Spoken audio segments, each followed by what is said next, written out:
เอายกขันหัวปุ้ยแสบหลายคุณหนูบื้อว้าใจผ่าอ้อมนุ่งยัดเอกชนโอ้ยแต่เป็นโตผ่ากันเพื่อนก็กลุ่มคาแต่เนาะเป็นตะสื่ออยู่ตัวละส่วนอันนั้นสุดโรงเรียนนี่เป็นตะสื่ออยู่ตัว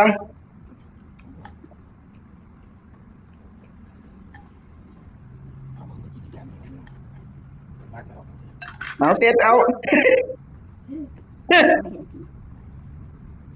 ขากันเปลี่ยนเกาสินญี่ปุ่งละเสร็จใจเย็นๆเด้อฮอนเด้เย็นเขาตายากตาบอดเออสองตาเป่าดีๆ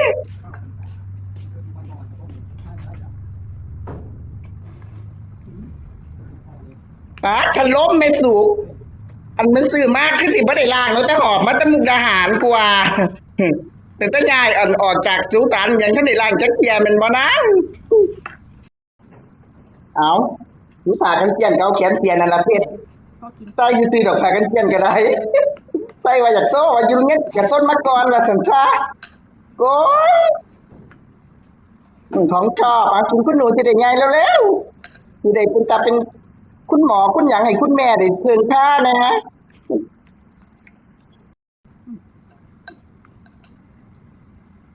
คุณแม่คิดโอมรวมจักยิงค่อยๆบีบใส่ตาใหญ่ตัดพุดเขาตัดจะตายมือบอกว่าอย่าใส่มาพริกคุณหนูมันก็อยากนะสัว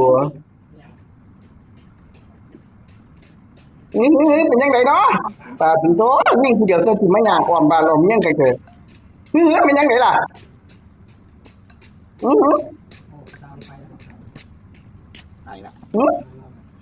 เอาดีๆเด้อเด็กบอก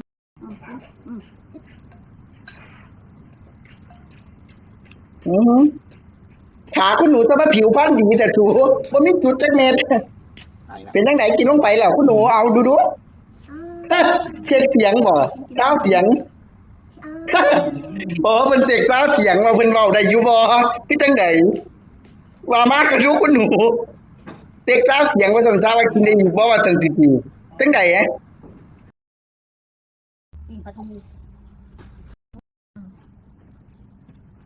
อีกอย่างง่ายปุ๊บมันก็ต้องเอาเงินให้คนโลดการง่ายของว่าคุณตาอะไรตาที่ลงมาตาเจ้าเอฟซีถามอยู่ย้ายมาอยู่กับเสาบนเบาเพชรแล้วเหรอได้ยินเสียงคุณตาโอ้ยเงียบจมูกแล้วมาเล่นซื่อแล้วยังเราไม่ได้มาดอกพี่น้อยกูยังทุจะมันยากแต่ตาง่ายตาง่ายมาดอกผู้ใดถามนั่นก็ถามว่ามึงอีนั่นล่ะนั่นให้ง่ายมองให้ยู่นั่นน่ะย่างง่ายปุ๊บมึงต้องเงินนั่นเห็นบ่กูว่าแล้วต้นเงินอีกอ่ะมึงก็อีใดบอกอยากให้ง่ายมันอยู่น้ำกันนั่นเอาเงินเขานั่นน่ะมาจ้างน้ำกันนั่นไปจ่ายทีนะกูจะบอกยังกูก็ไม่ได้บอกคุณหนูใจเย็นๆนะคุณแม่ศูนย์บ่มีเงินฟาดเราอีกยากเด้อนั่นก็สิฟาดเราข้อเจ้าเด้อมันยากขมูถูคือนั่นยากเด้อคุณแม่โดนกาแฟก่อนคุณแม่สิได้ยินตามันแก้มมันลูก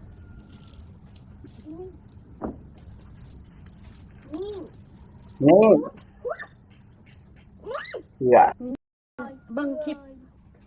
มันแล้วมีตะเข่านั่นแหละคนดีผู้ใดเขาก็โจทย์หา